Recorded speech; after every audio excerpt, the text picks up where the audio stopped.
Hi and welcome to Terry Talks Movies. This time around, I've got 10 English horror films for you. I had another plan to do another video, but it all fell into a big screaming heap. So we're doing 10 English horror movies. Now when I say English, I don't mean Scottish or Welsh or Irish. I mean English specifically, because Scotland and Wales and Northern Ireland should have their independence, according to me. You can disagree, but we're going with English. So it's 10 English horror films. I looked at the shelves when I was looking for these 10, and I worked out I could probably do this 4 times over. There are just so many of them. This is the 10 I've selected this time around. So maybe we can call this 10 English horror films part 1. And I'm going to start out with a Hammer one, because you've got it, really, don't you? And this one's from an interesting series of Hammer films that came out on Blu-ray here in Australia about 15 years ago. They put out a lot of the Hammer horror films, a lot of the classics, in a special format that had both DVD and Blu-ray in it. And this one I'm going to go with above all the other Dracula movies with Christopher Lee in them, because I think it's got some interesting aspects to it.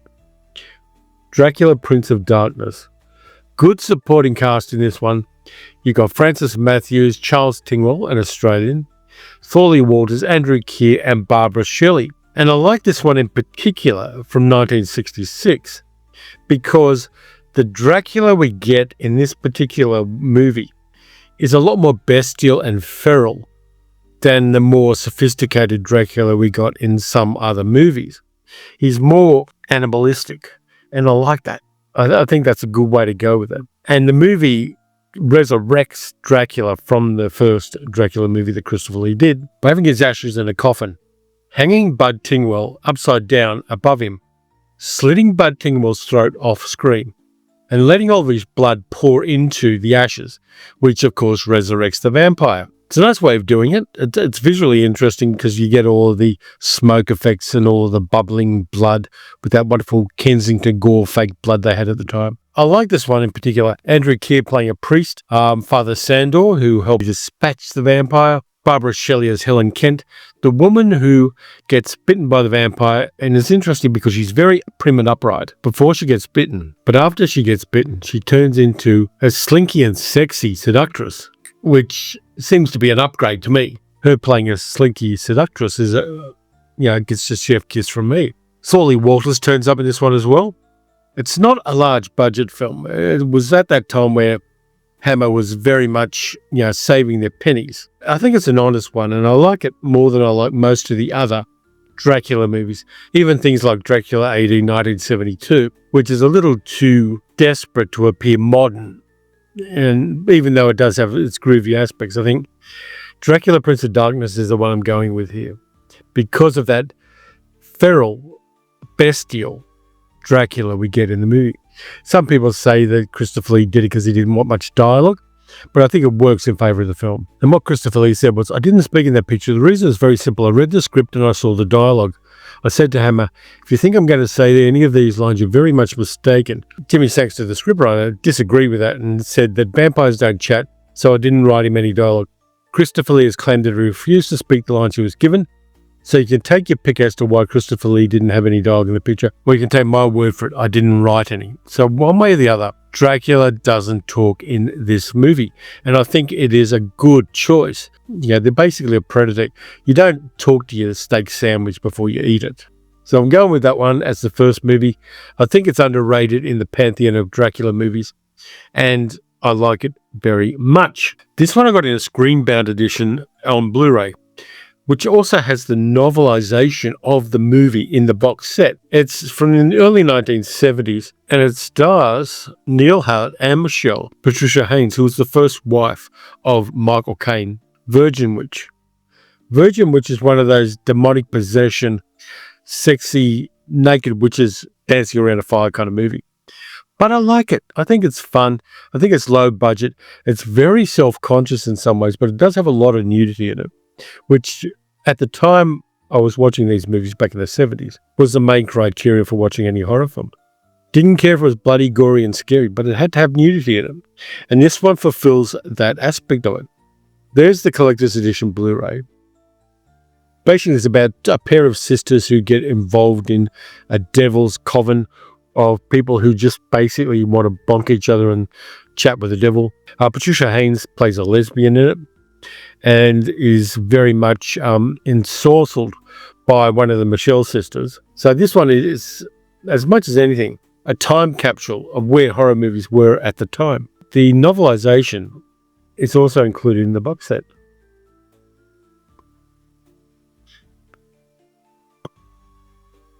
Which I love. I think more movies should do that. When you release a box set of them, chuck the novelization in. But there are a lot of novelizations of Hammer films done as portmanteau omnibus editions. So I wouldn't mind seeing like a booklet version of the story. They were normally written by a guy called John Burke. I wouldn't mind seeing that as a part of a Hammer box set. I think it'd be a really cool thing to have. But Virgin Witch, for me, is a time capsule of 1970s sleazy horror films as England produced them at the time. It wasn't made by a large studio. It was also a postcard collection in this one. So if you can get a copy of that one, you're going to have a good time with it. And again, it is very much of the 1970s.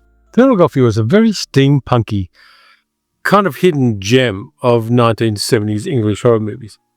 Stars Robert Stevens, Rob Powell, Jane Lapontaire, and Alex Scott, and it's called The Asphyx.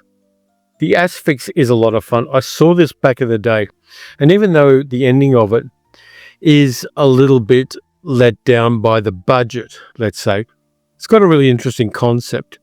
Victorian aristocrat and scientist Sir Hugo Cunningham, played by Robert Stevens, has a morbid fascination with photographing the dead, but when his son's death in a horrific boating accident is caught on film, he discovers that a mysterious creature called the Asphyx appears at the point of death to consume the soul. Cunningham decides what he's going to do is trap the Asphyx at the point of death, and if he does that and the soul doesn't get consumed, death can be avoided. And he does some experimentation which goes wrong with family members and friends. It leads to a very interesting ending to the film. And the Asphyx looks very, very creepy. It's like a little homunculus demon. The movie has a wonderful Victorian era feel about it. The production design is great. The locations in the countryside are fantastic. The acting is on point. And that basic concept of a demon that consumes a human soul at the point of death is an interesting one. And the Asphyx not only looks really freaky, but shrieks and squeals in a really off-putting way. I like this one a lot. I think it's definitely a hidden gem. It's got that interesting but badly executed ending to it, which I think lets it down just that little bit. It's a bold concept. And I'm always going to be inclined to like a movie that tries something bold on a limited budget and mostly succeeds. And I think the Asphyx definitely does that. So we've got that one. Next one is a movie I did see in the cinema back in the day. It's about an antique dealer who finds a demon statue and gets possessed by the evil demon within it. Stars Jack Palance, Diana Dawes, Julie Edge, Edith Evans, Hugh Griffith, Trevor Howard, Michael Jason, Susie Kendall, Martin Potter. Directed by Freddie Francis, and it's a movie called Craze from the 1970s, which is mad. And it's one of those movies where Jack Palance takes it to 11 when he goes crazy as the antique dealer in this movie. And I think he essays a pretty horrible English accent when he does it. He starts murdering people for this demon. And it doesn't end well for him, of course. There's the demon on the back of it. It's just one of those crazy movies. They made a whole bunch of fairly low budget English horror films in the 70s for drive-in trade in America and, of course, for the English cinemas, where they get actors with a bit of name value in for one day to do a scene or two, like Trevor Howard in this and a number of the other people like Hugh Griffith as well. Get them in for a day to do one scene, then you put their name onto the credits so that the movie has a little bit of oomph. Yeah, this one is really crazy. I was only able to find it on a DVD release from the UK. It is totally mad. It's got a lot of extras on it too. It's got a featurette with Jonathan Rigby, a theatrical trailer, Freddie Francis trailer reel, a PDF of the US press book on the disc itself, and hard of hearing subtitles. So for a movie that came out at this time, it's got some few extras on it. Just one of those movies where you go, huh? It's well done within a certain limit, and I think you've got to have your tongue slightly in your cheek to enjoy it. But I recommend Craze, and I think that you should check it out if you get the opportunity to. You get some intriguing murders, and done in fascinating ways and kind of icky ways as well, without getting too gory with it. And I've got that nostalgia for it because I saw it they had these basement cinemas in Sydney's CBD. I think the Australia it was called. It was in the basement of an office building. They turned it into a kind of almost a theaterette. And they'd show either horror films or they'd show saucy little adult films down in this basement. And there was just enough room for a theatre box office and a small theatre down there. You walk down these stairs in this brutalist architecture office building, and there'd be a little cinema down there. And that's where I saw Craze. Now, I had to throw in an Amicus. If we've got Hammer in there, you've got to have an Amicus movie in there. And this is the first of the Amicus portmanteau films. I've talked about it before on the channel, but I like it a lot. Christopher Lee, Peter Cushing, Donald Sutherland, Roy Castle, Dr. Terror's House of Horrors, which I heard about much before I saw it, because the day bills and the lobby cards for it turned up at my local cinema, and I wasn't able to go and see it because I was just that little bit too young when it came out. But we were intrigued by the day bills, and of course, where you could, you bought horror movie magazines, which would mention movies like this. But getting the opportunity to actually see it was a little more difficult than accessing the lobby cards they had a little window in the front of the cinema where they put the lobby cards and the day bills for upcoming movies. And then you get the horror movie magazines, and sometimes you just look at them in the news agency and not buy them because you couldn't afford them. But Dr. Terror's House of Horrors had a lot of cachet and a lot of cultural weight as a horror movie before I got to see it. Now, not all of the portmanteau stories in this movie really land well. The one with Roy Castle and the voodoo stuff doesn't particularly land well. The one with Christopher Lee does, and it's with any of these portmanteau films, there are going to be some of the little stories that work and some that are a little bit less than well done. But that's the nice thing about it. If you didn't enjoy one of the stories, wait a minute or two, the next one will come along. That one is a classic of the horror genre in England in the middle of the 20th century. Next up, I had to put this one in as well. This is an early Umbrella DVD. Bloody Best of British Horror, it's called. And they did a whole bunch of British horror films.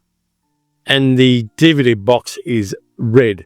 And this one is Blood on Satan's Claw. I know there's been a more recent edition of this, but I haven't picked it up. It's about a bunch of young people in 17th century village in England who find a devil's claw in the ground, and it influences them and becomes an influence on the young people in the village, and they start being possessed by the devil. Really nice locations, really good evocation of the time. This is one of those movies that would have influenced movies like The Witch and films like that in later eras, where that superstitious religious fervour that was part of England at the time, it lends itself to telling stories of demonic possession and evil devil worshipping and witchcraft and all that kind of stuff, because everybody was so locked down with the repressive Christianity of the time that people who stepped outside of that box were automatically assumed to be possessed by the devil. This one works really well.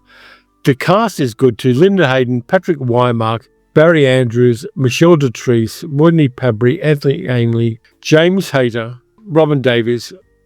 It's a classic of the genre. I want to rewatch this one again soon. There's the inside of it, so it's all blood red and wonderful. And Umbrella did this kind of thing at the time when it was impossible to find DVD copies of these movies any other way. There's a whole bunch of special features on it as well. And even though there is the updated Blu-ray that came out, I think from 88 Films, recently, I've got a fondness for these early editions from Umbrella Entertainment, which have become quite collectible as well. The thing is, it's all region, which is kind of nice and kind of rare for the time as well. Blood in Satan's Claw, I think, is very influential, and it works really well as a folk horror film of the time. This one, directed by Gordon Hessler, is mad.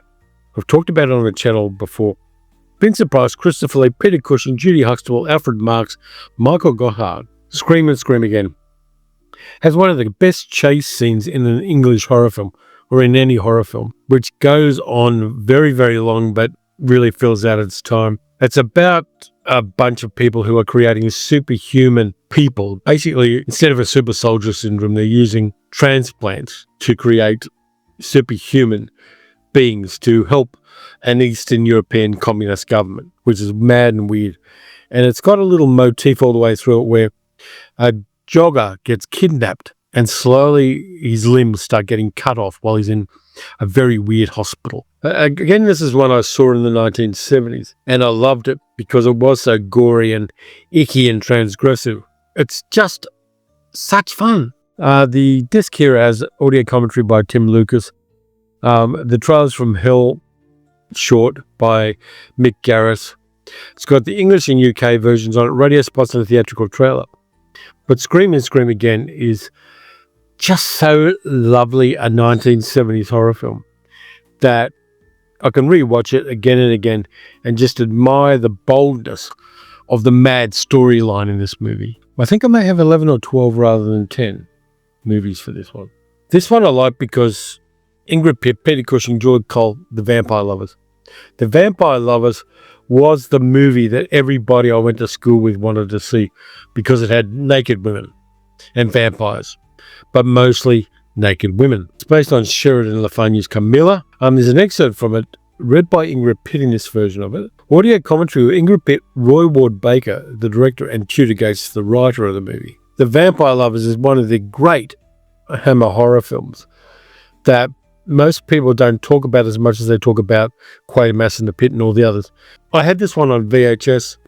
I did have it on Blu-ray. Sorry, I did have it on DVD, but I got rid of the DVD and got the Blu-ray instead. Mad, bad fun. And it's got that wonderful thing that a lot of people like, and I'll admit I do as well, of lesbian vampires. And the transgressiveness of that in a male-dominated society, like there was at the time the movie was made and at the time the movie is set. Fantastic fun. Ingrid Pitt was never lovelier than in this movie and was never better than playing a desperately lovelorn female vampire of lesbian tendencies. So that one is a recommend from me. Glad I got it in the collection. I will always have it in my collection. This one I've got an English version of it. I've actually got the movie poster as well with the genealogy on it, which is fantastic. Another portmanteau horror film, which has got a fantastic story in it with James Lorison playing a very interesting monster. Of course, it's the Monster Club, which is great. Vincent Price, Donald Pleasance, John Carradine, Stuart Whitman, Richard Johnson, Barbara Kellerman, Britt Ekland, Simon Ward, Anthony Valentine, and Patrick McGee. Vincent Price playing a vampire in the portmanteau story, in the frame story of the portmanteau stories. John Carradine playing Chetwynd Hayes, the guy who wrote the original stories upon which a lot of these were based. Low budget, but it really hits hard.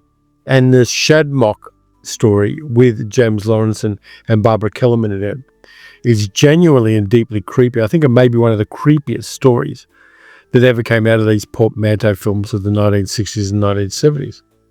And I think the Monster Club is very underrated in those kind of stories. There are a few extra features on this. And it's also got some modern music in it.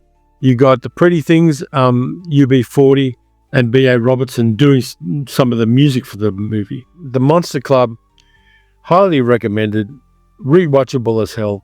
And that one story with James Lawrence in it is a genuine masterpiece of short form horror. Got lots to a more recent from later decades. Of course, I had to put Hellraiser in there. Based on the Clive Barker story, we have such sights to show you. This is the Umbrella edition, which has a wonderful bespoke slipcover on it. There's your more traditional one. Of course, there have been many sequels and prequels and reimaginings of Hellraiser, but I think going back to the original works best.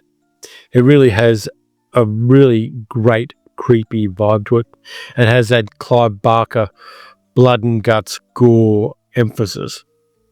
This one's all region, which is surprising for an Umbrella release. There are some special features on here, but I think going back to original movies, when there is something like Hellraiser, which created a none too successful franchise, but they kept making sequels and reimaginings and things like that. It is good. I like going back to original sources and just seeing where the sequels and reimaginings and things like that have enhanced and improved what was in the original, and where they just didn't get the original. And that does happen with these kind of franchises. Sometimes they improve and add to them. Sometimes the person making the sequel or reimagining just simply didn't savvy the original. But I like the original more than I like any of the sequels or reimaginings of this one. And that's why I'm putting this one on the list. The last one, of course, is the first film in the Cornetto trilogy of Edgar Wright, Shaun of the Dead. You gotta love Shaun of the Dead. It's got such a tight script, and there's so much detail that foreshadows callbacks later in the movie. Simon Pegg, Nick Frost, just a classic because it is that well written, that well played, and it gives us a familiar urban environment to most people and turns it into something apocalyptic. And the fact that Shaun doesn't realize there's a zombie uprising until well into the movie, because he's just not paying attention and he's so self-centered and so insular, is a charm in this one. And Simon Pegg is great in it. Nick Frost is great in it. The supporting cast, who else is in there? Bill Nye's in there, I know. Kate Ashfield, Lucy Davis, Dylan Moran's in there as well, Penelope Wilton. It's a classic. I like all of the Cornetto trilogy, the Hot Fuzz, this one, and The World's End. I may do a video about The World's End because I think that one is really particularly interesting. But the last of the horror movies I'm going for this time around is definitely Shaun of the Dead. Rewatchable as hell. And just picking up those little bits where there's a callback later in the movie to what they're doing, or there's some kind of meta reference to what they're doing later in the film, is a lot of fun. And I love that kind of script writing, which doesn't particularly draw attention to itself. But when you watch the movie a couple of times, you go, oh, they talked about that earlier, or they referenced something that was like that earlier in the film. I like that kind of meta stuff in films. It doesn't matter if you don't get them and don't understand them. But when you do, it's just that little bit of extra texture and flavor to the film. And Shaun of the Dead definitely has that. So that's what I got for you this time around. How many have I got? 2, 4, 6, 8, 10, 11. I went with 11 films. English horror films that I think are worth checking out. And if you've seen them before, and you've probably seen most of these before, rewatching them is a lot of fun. And if you haven't seen them for a while, it's always good to go back to them because they're always little bits and pieces you miss or you forgot about, and you can watch them again and just refresh yourself on them. So thank you for watching. If you enjoyed the video, please like, subscribe, hit the notification bell. You can support the channel too by becoming a channel member, by donating through YouTube, or by becoming a patron at patreon.com/cherrytalksmovies. Next up, I've got the midweek video, and I've got some ideas for that are going to be cool and fun. And then, of course, we'll get back to Science Fiction Saturday at the end of the week. So until then, watch some good movies, watch some bad movies. Get some horror movies into you. And I'll catch you next time.